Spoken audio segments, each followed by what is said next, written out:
দোকানের মাঝে ছেলে আমাকে বউ বানাতে চাইল, মেয়ের বিয়ের বাজার করতে গিয়েছিলাম। শাড়ি কিনতে কিনতে বয়সের কথা উঠল। দোকানদার বলল, আপা, আপনার বয়স তো দেখেই বোঝা যায় না। আমার ছেলের সাথে ছিল। হঠাৎ করে বলল, আম্মু যদি আমার বউ হতো।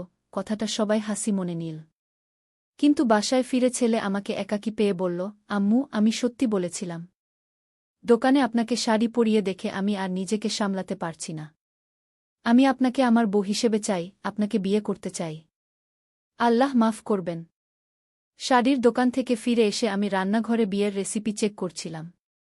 মেয়ের বিয়ে, সব ঠিকঠাক চলছে। হঠাৎ টের পেলাম কেউ আমার পেছনে দাঁড়িয়ে আছে। পেছনে তাকাতেই দেখি আমার ছেলে জাবেদ। কি রে, কিছু বলবি? আমি জিজ্ঞাসা করলাম। জাবেদ ঘাড় নিচু করে দাঁড়িয়ে রইল। আমি ব্যস্ত ছিলাম, তাই আবার কাজে মন দিলাম। আম্মু, হঠাৎ একটা ফিসফিসানি শুনে আমি ঘুরে তাকালাম। বল। আমি কাজ থামিয়ে দিলাম। আম্মু, আমি দোকানে যা বলেছিলাম তা সত্যি। জাবেদ এবার আমার চোখের দিকে তাকাল। কি বলেছিলি? আমি অবাক হয়ে জিজ্ঞাসা করলাম। প্রথমে বুঝতে পারিনি। দোকানে যখন বলেছিলাম যে আপনি যদি আমার বউ হতেন। জাবেদ আমার কাছে এগিয়ে এল। আম্মু, আমি সত্যি বলেছিলাম। দোকানে আপনাকে শাড়ি পরিয়ে দেখে আমি আর নিজেকে সামলাতে পারছি না। আমি গ্যাস ছেড়ে দিয়ে তার দিকে তাকালাম। আমার ছেলে কি বলছে? জাবেদ, তুই ঠিক আছিস? আমি তার কপালে হাত দিয়ে দেখলাম জ্বর আছে কিনা। আম্মু, আমার কোনো অসুখ হয়নি। জাবেদ আমার হাত ধরল। আমি ঠিকই বলছি। আমি আপনাকে আমার বউ হিসেবে চাই, আপনাকে বিয়ে করতে চাই। আমি হাত ছাড়িয়ে নিয়ে এক পা পেছনে সরে গেলাম। এসব কি বলছিস তুই? আমি তোর মা। আমি জানি আম্মু। জাবেদ আমার দিকে তাকিয়ে রইল।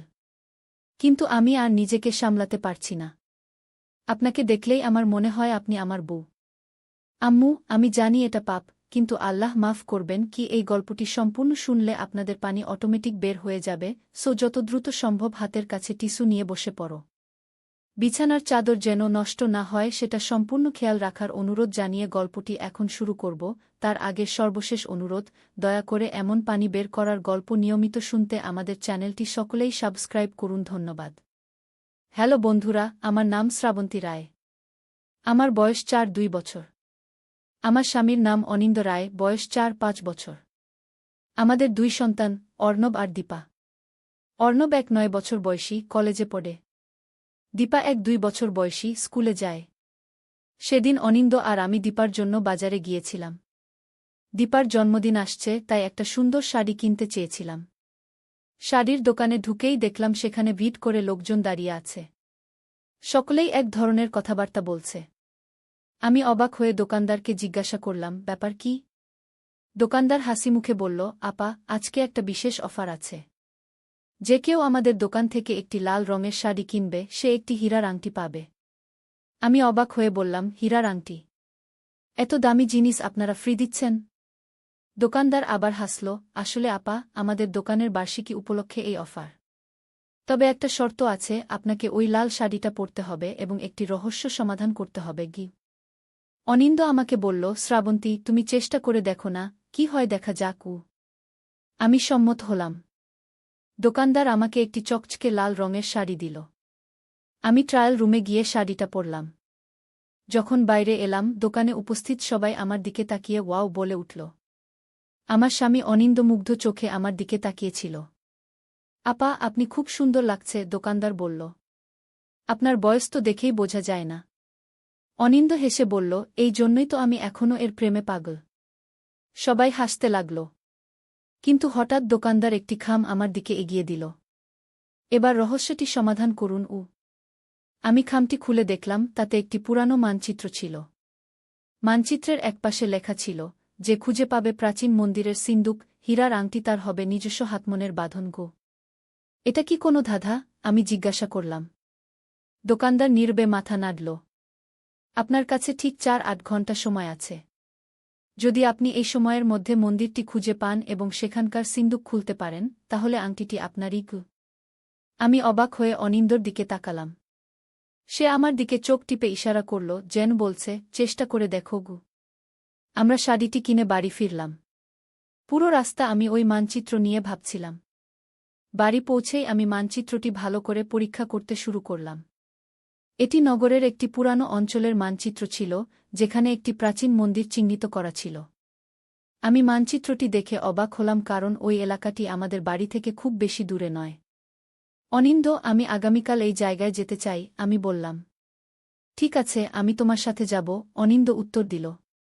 পরের দিন সকালে আমরা দুজন মানচিত্রে চিহ্নিত জায়গায় গেলাম। সেখানে পৌঁছে দেখলাম একটি পুরানো জীর্ণ ভবন দাঁড়িয়ে আছে।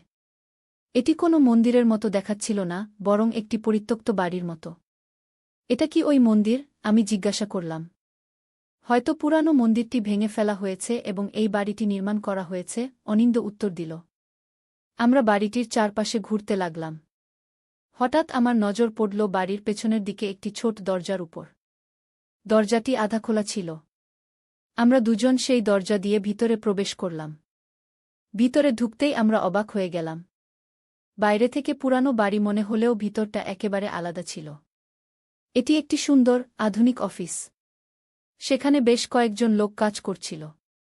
একজন মহিলা আমাদের দিকে এগিয়ে এলেন। আপনারা কি কাউকে খুঁজছেন? তিনি জিজ্ঞাসা করলেন। আমরা? আসলে আমি থতমত খেয়ে গেলাম, কি বলবো বুঝতে পারছিলাম না। অনিন্দ তাড়াতাড়ি বলল, আমরা এই এলাকায় একটি প্রাচীন মন্দির খুঁজছি। মহিলাটি হাসলেন। ওহ, আপনারা নিশ্চয়ই রহস্য সমাধানে এসেছেন। আসুন, আপনাদের প্রফেসর খানের সাথে দেখা করাই। আমরা অবাক হয়ে একে অপরের দিকে তাকালাম। মহিলাটি আমাদের একটি বড় কক্ষে নিয়ে গেলেন, যেখানে একজন বয়স্ক ভদ্রলোক বসেছিলেন। তার সামনে অনেকগুলো প্রাচীন পুঁথি ও পাথরের টুকরো ছিল। প্রফেসর, আরও দুজন রহস্য সমাধানকারী এসেছেন, মহিলাটি বললেন। প্রফেসর খান আমাদের দিকে তাকিয়ে হাসলেন। স্বাগতম। আমি প্রফেসর জাহির খান, এই আর্কিওলজিক্যাল রিসার্চ সেন্টারের প্রধান। Archaeological research centre? আমি অবাক হয়ে জিজ্ঞাসা করলাম। হ্যাঁ, এটি আমাদের গোপন গবেষণা কেন্দ্র। আমরা এখানে প্রাচীন বাংলার ইতিহাস নিয়ে গবেষণা করি, প্রফেসর খান ব্যাখ্যা করলেন। এবং আমরা কিছু বিশেষ লোককে আমাদের গবেষণায় অংশগ্রহণ করার সুযোগ দিই। তারা কিছু রহস্যময় ধাঁধার সমাধান করে আমাদের সাহায্য করে। আর আমরা কিভাবে নির্বাচিত হলাম? অনিন্দ জিজ্ঞাসা করল। আমরা মানুষের মধ্যে অনুসন্ধিৎসা খুঁজি। আপনারা সেই শাড়ির দোকানে রহস্যময় মানচিত্রের প্রতি আগ্রহ দেখালেন, তাই আপনাদের নির্বাচন করা হল, প্রফেসর খান বললেন। তাহলে দোকানদার? আমি শুরু করলাম। হ্যাঁ, তিনি আমাদের দলের সদস্য। আমরা বিভিন্ন জায়গায় আমাদের লোক রেখেছি, যারা সম্ভাব্য প্রার্থী খুঁজে বের করে, প্রফেসর খান উত্তর দিলেন। আমি বুঝতে পারলাম না এসব কি হচ্ছে। কিন্তু আসল রহস্য কি? আমরা কি করতে হবে? প্রফেসর খান একটি গ্লাস কেসের দিকে ইশারা করলেন, যেখানে একটি সুন্দর হীরার আংটি রাখা ছিল। এই আংটিটি এক প্রাচীন রাজকুমারীর ছিল। তিনি একটি গুপ্ত মন্দিরে এটি লুকিয়ে রেখেছিলেন, যাতে দুষ্কৃতকারীরা এটি না পায়। আমরা সেই মন্দিরের সন্ধান পেয়েছি, কিন্তু সেখানে যাওয়ার পথ এখনও গোপন। আমরা বিশ্বাস করি আপনারা সেই পথ খুঁজে বের করতে পারবেন। আমরা? কেন? অনিন্দ জিজ্ঞাসা করল। কারণ আপনার স্ত্রী একজন বিশেষ ব্যক্তি। তার রক্তে সেই রাজকুমারীর রক্ত প্রবাহিত, প্রফেসর খান বললেন। আমি চমকে উঠলাম। কি? আমি একজন সাধারণ গৃহিণী। আমার রক্তে কোনো রাজকুমারীর রক্ত নেই। প্রফেসর খান একটি পুরানো ছবি আমার দিকে এগিয়ে দিলেন। এটি সেই রাজকুমারীর একমাত্র ছবি। আমি ছবিটি দেখে অবাক হয়ে গেলাম। রাজকুমারী দেখতে একেবারে আমার মতোই ছিলেন। একই চেহারা, একই চোখ, একই মুখের গঠন। এটা অসম্ভব। আমি ফিসফিস করে বললাম। কিন্তু এটাই সত্য। এবং আমরা বিশ্বাস করি, আপনি যদি সেই লাল শাড়িটি পরেন, যা রাজকুমারী প্রায় পরতেন, তাহলে আপনি মন্দিরের গুপ্ত পথ খুঁজে পাবেন, প্রফেসর খান বললেন। আর যদি আমরা সাহায্য করি? অনিন্দ জিজ্ঞাসা করল। তাহলে আপনারা ইতিহাসের একটি গুরুত্বপূর্ণ অংশ খুঁজে পাবেন, এবং হ্যাঁ, সেই হীরার আংটিও আপনাদের হবে, প্রফেসর খান হাসলেন। আমি অনিন্দর দিকে তাকালাম। সে আমার দিকে মাথা নাড়ল, যেন বলছে, আমরা এটা করতে পারি। ঠিক আছে, আমরা সাহায্য করব, আমি বললাম।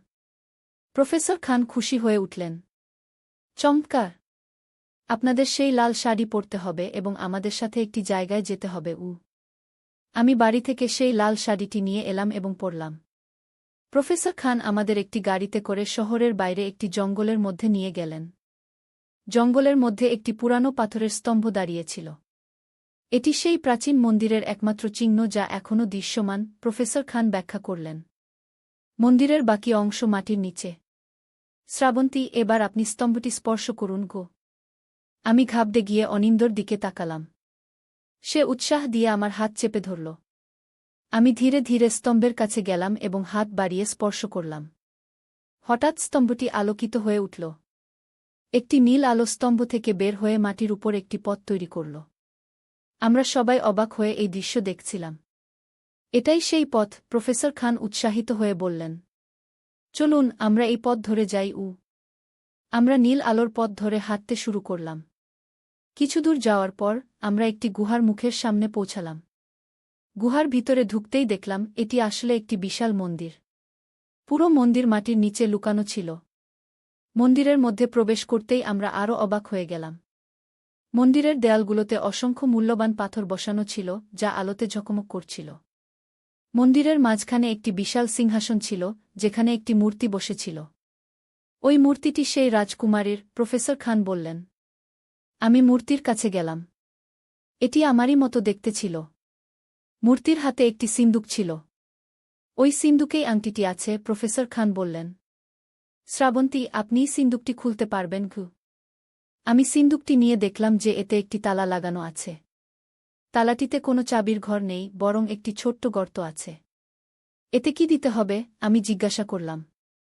আপনার রক্ত, প্রফেসর খান নীরবে উত্তর দিলেন। রক্ত? আমি চমকে উঠলাম। হ্যাঁ, রাজকুমারীর বংশধরের রক্ত। এটি খুব বেশি নয়, শুধু একটি ফোঁটা ঘি। আমি অনিন্দর দিকে তাকালাম। সে দ্বিধাগ্রস্ত দেখাচ্ছিল, কিন্তু মাথা নেড়ে সম্মতি দিল। প্রফেসর খান একটি ছোট্ট সুই বের করলেন। আমি আমার আঙুলে একটি ছোট্ট খোঁচা দিলাম এবং এক ফোঁটা রক্ত সিন্দুকের তালার গর্তে ফেললাম। তালাটি আলোকিত হয়ে উঠল এবং খুলে গেল। সিন্দুকের ভিতরে একটি চকচকে হীরার আংটি রাখা ছিল। প্রফেসর খান আংটিটি আমার দিকে এগিয়ে দিলেন। এটি এখন আপনার, তিনি বললেন। আমি আংটিটি হাতে নিলাম। এটি সত্যিই অসাধারণ সুন্দর ছিল, হীরাটি নীলাভ আভা ছড়াচ্ছিল। এই আংটিটি রাজকুমারী তার প্রেমিককে দিতে চেয়েছিলেন, কিন্তু কখনো সুযোগ পাননি, প্রফেসর খান ব্যাখ্যা করলেন। সে সময়ের রাজনৈতিক অস্থিরতার কারণে তাকে বিয়ে করতে হয়েছিল অন্য রাজ্যের রাজপুত্রের সাথে। তিনি এই আংটিটি এখানে লুকিয়ে রেখেছিলেন, যাতে একদিন তার প্রেমিক এটি খুঁজে পায়। আমি অবাক হয়ে আংটিটি দেখছিলাম, হঠাৎ মন্দিরের মেঝে কাঁপতে শুরু করল। কি হচ্ছে? আমি ভয়ে চিৎকার করে উঠলাম। মন্দিরটি ধসে পড়ছে, প্রফেসর খান চিৎকার করে বললেন।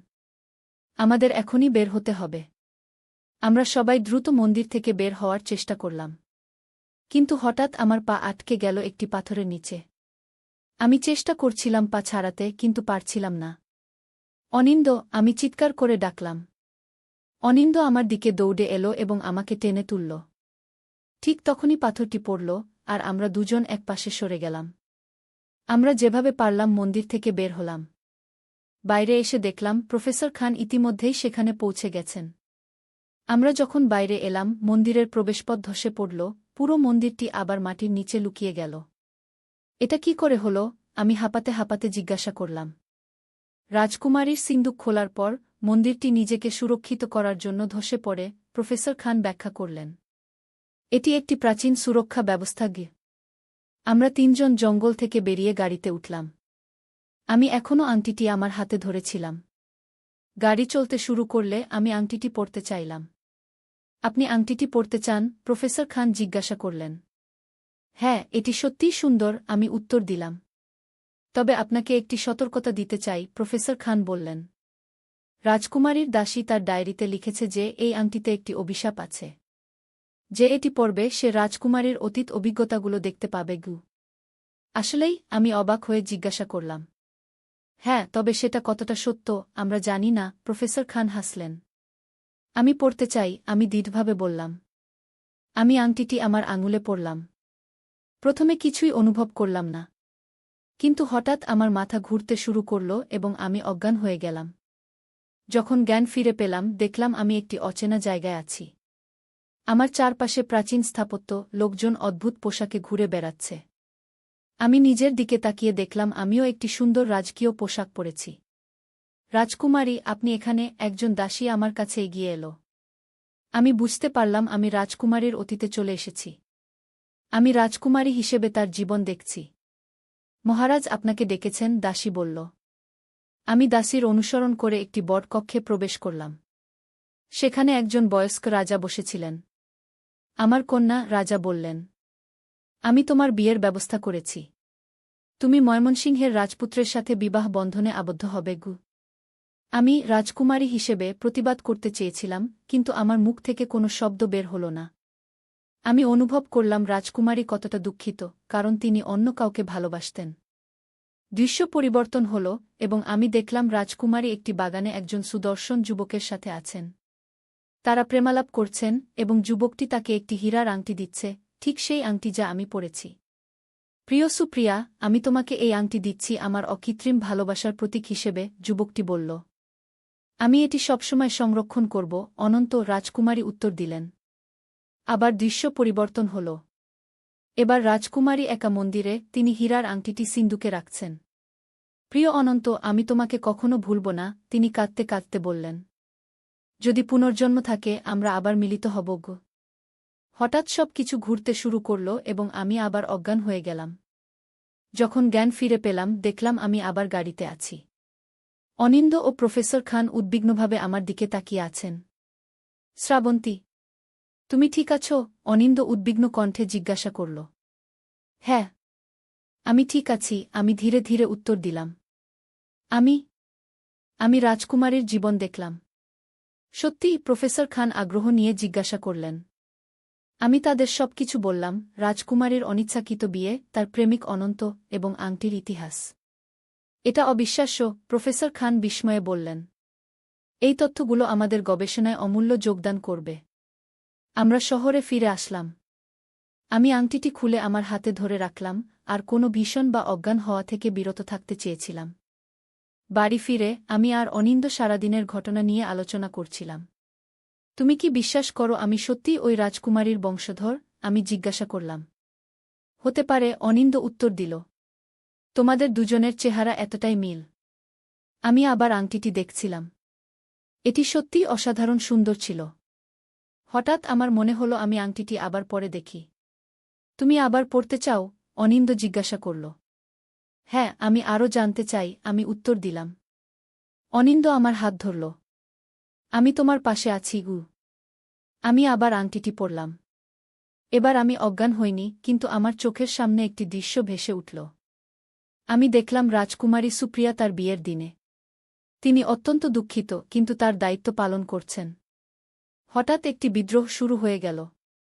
কিছু সৈন্য রাজপ্রাসাদে প্রবেশ করল এবং রাজাকে আক্রমণ করল। সেই অরাজকতার মধ্যে রাজকুমারী প্রাসাদ থেকে পালিয়ে যাওয়ার চেষ্টা করছিলেন। তিনি বাগানে গিয়ে দেখলেন তার প্রেমিক অনন্ত তাকে অপেক্ষা করছে।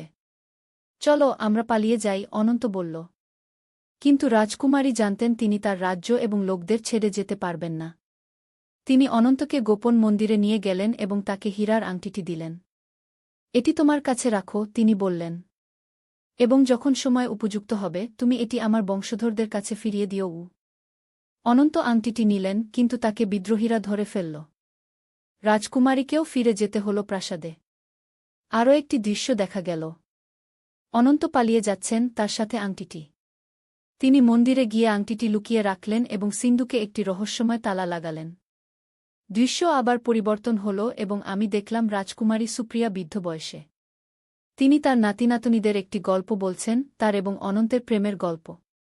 তিনি তাদের বললেন যে একদিন তাদের বংশধররা হীরার আংটিটি খুঁজে পাবে এবং তার প্রেমের কাহিনী জানবে। আমি আবার বর্তমানে ফিরে এলাম। অনিন্দ আমার দিকে উদ্বিগ্নভাবে তাকিয়েছিল। তুমি ঠিক আছো? সে জিজ্ঞাসা করল। হ্যাঁ, আমি উত্তর দিলাম। আমি আরও দেখলাম। এবার অনন্তকে দেখলাম, রাজকুমারীর প্রেমিককে। তিনিই আংটিটি মন্দিরে লুকিয়েছিলেন। শ্রাবন্তী, জানো কি মজার ব্যাপার? অনিন্দ হঠাৎ বলল। কি? অনন্ত আমার দাদার নাম ছিল গু। আমি চমকে উঠলাম। সত্যি? এটা একটা যোগাযোগ নাকি? হয়তো না, অনিন্দ আমার হাত ধরল। আমার দাদা আমাকে বলতেন যে আমাদের পূর্বপুরুষরা একজন রাজকুমারীর কাছে প্রতিশ্রুতিবদ্ধ ছিলেন গু। আমি অবাক হয়ে অনিন্দর দিকে তাকালাম। তুমি কি বলতে চাও যে গি? হ্যাঁ, আমি বিশ্বাস করি আমি অনন্তের বংশধর, আর তুমি রাজকুমারী সুপ্রিয়ার। অনিন্দ হাসল। এবং যেমন তারা প্রতিজ্ঞা করেছিল, আমরা পুনর্মিলিত হয়েছি। আমি আংটিটি অনিন্দকে দিলাম।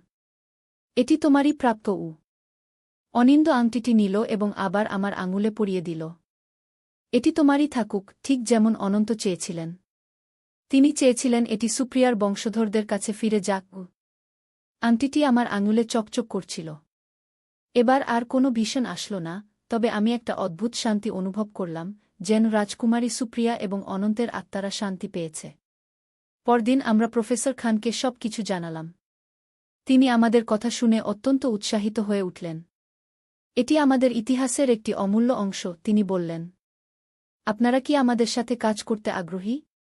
আমরা আরও প্রাচীন স্থান ও ইতিহাস সম্পর্কে গবেষণা করছি। আমি এবং অনিন্দ একে অপরের দিকে তাকালাম।